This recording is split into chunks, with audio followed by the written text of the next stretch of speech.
យទាំងអស់គ្នាបាទជាមួយច្បាប់ត្រឹមឡាំលាវបាទក៏ដូចជាបាទចង្វាក់ញាក់បន្តទៀតបាទឆា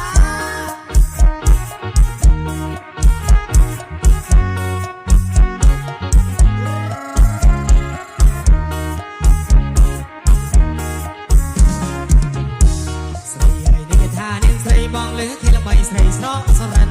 ស្រីអើយនេះគេថានាងស្រីបងលើគេល្បីស្រីស្រកអសស្គុះដូចជាគូនចិត្តសរិនមកសំដៅតាម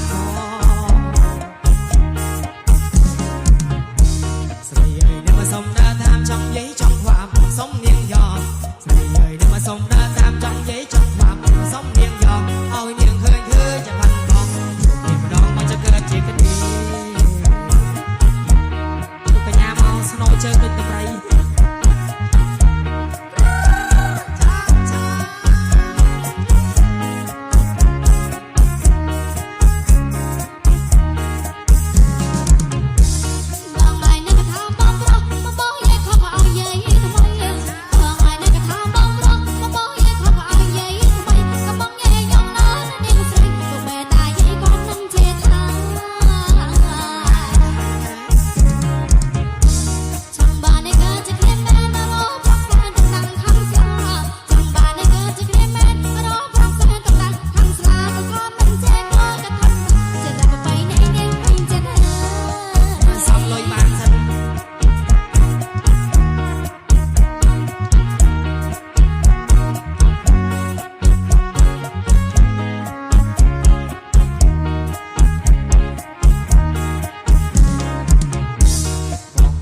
ស៊ីសផតក្នុងខែតំបន់ប្រទីមានជ័យ